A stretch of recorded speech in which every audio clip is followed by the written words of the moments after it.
Good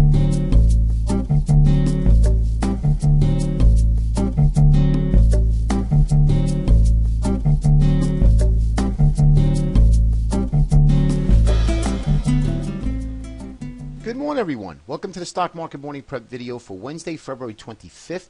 Markets were green across the board, relatively quiet, still in the same thing, same pattern. We pop up one or two candles, and then we stay in a range pretty much most of the day with one deeper pullback, which you wouldn't want to really buy, and then we just kind of drift higher into the close. And that's, as you can see here on the 10-minute chart, that's exactly what's been happening pretty much all of February. Now, Dow Jones was up $92, NASDAQ up 7, S&P up 5. That's relatively quiet. Russell again up only about $2.15. That was also quiet.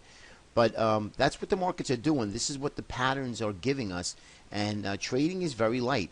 Now, I wanted to show you this 10-minute chart because I wanted you to understand that with the markets being range-bound like this, and again, aside from having, you'll get one of these little moves up and then sideways pretty much most of the day, you'll see this is exactly what's happening. But what you see on a daily chart is something different. You'll see a spike up and then another push up higher, like the markets are really moving, but they're really not. They're in a holding pattern, and trading is difficult. Trading is not really. There's no volume at all. There's no volatility. And when you get moves like, out of the blue, you're looking for a breakout and the market comes all the way back in again, same thing here, and then you're thinking, okay, well, maybe we should start looking for some shorts. Not here at the moment, but obviously we wanted to break the morning range. But and then we just rally back up again, and then really go in a sideways pattern. You notice that two candles, and then pretty much sideways all day up until about 3 o'clock, 3:30, where we get the push up. Now, why would you want to take a trade at 3:30 when the market's it doesn't give you enough time to recover in your trading day? For instance, if you did nothing here all day, and then you see a breakout here, and this is coming in around 15:30, that's 3:30. Why would you want to put some risk on the table at 3:30, knowing that you only have a half hour if something does go wrong? That's not trading. That's not good trading. That's not good trading management. So that's what I wanted to share with you. I also got an email, which is really a good question. Mark, what are you looking for before you get really active? And that is a great question. Well, really, I let the markets tell me what to do. And I what I mean by that is I want to see price action tell me what's happening, and then let the charts dictate, okay, what's my next move, right? So let's get into the daily chart here for a second. So here's the spiders, right? The tracking ETF for the S&P.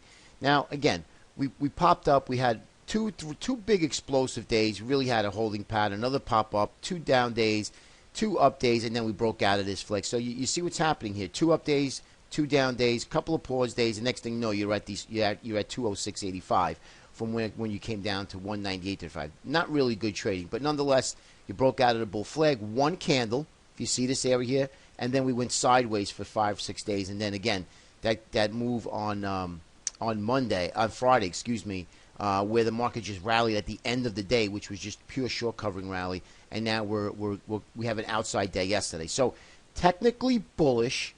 But what I'm looking for is the markets to give us a sign. And what I mean by that is volume has been relatively light since after 2009. We all know that. A lot of the big funds are going through dark pools, which you're not going to see. But you could still see price move.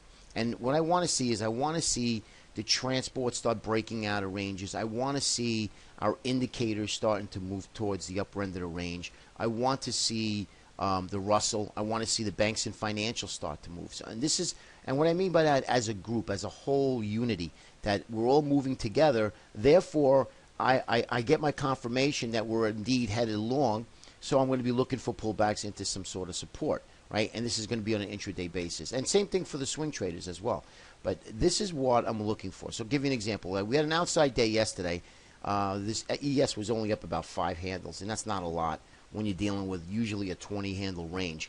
But when you have low volatility, you usually get anywhere from 10 to 15, 10 to 12. But still, low volatility, we don't have like 5 points registered in a day. Not really good trading. So you see we had an outside day here, but look what's happening, right?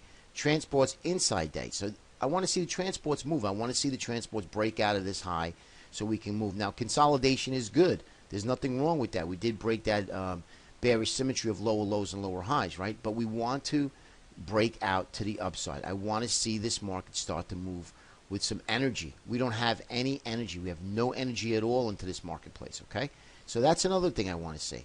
I want to see XLF starting to break higher, which is a good sign yesterday that we had a little bit of banks moving coming out of this bull flag pattern, right? So we came out, but we kind of closed right on it on Monday. Yesterday, we have an outside day, which is nice. Some of the banks, the big banks, started to move again. Let's see if we can challenge this area here at 25. That'll be an all-time, we break out at 25, that'll be an all-time high for the XLF. And that would put a nice bid into the IWMs, as you always hear me talk about. IWMs had a small outside day, but again, very bullish that we're above this area of resistance, which is now support, right?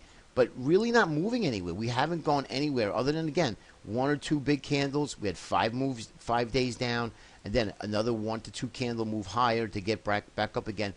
But the intraday moves are just ridiculous. They're really very quiet, and we need to be patient with that, because once the market does pick a direction and we can go one way or the other, there's plenty of room to make a lot of money, right? But if you're getting chopped up in this whole month of February, then now all you're doing is making up what you lost, and that's not what you want to do, right? Diamonds, same thing, inside day. So you can see some of the indexes are doing okay, like the spiders. They had an outside day. We had Qs had an inside day, which I'll show you. But you see the diamonds, again, inside day, which is a laggard to the 5 indices that we follow, but still, holding okay. It's okay to have an inside day. And even if you get a little bit of a pullback, I mean, I would love to see a pullback in this market. We're just not getting it. I mean, it's just not happening. I don't know if it's there's no sellers around. Nobody's interested in short selling. I really don't know. I've really kind of weird that we see this. We all know this is a Fed-induced rally. We understand that, but not even to get a pullback. This is not even a pullback. This is 5%.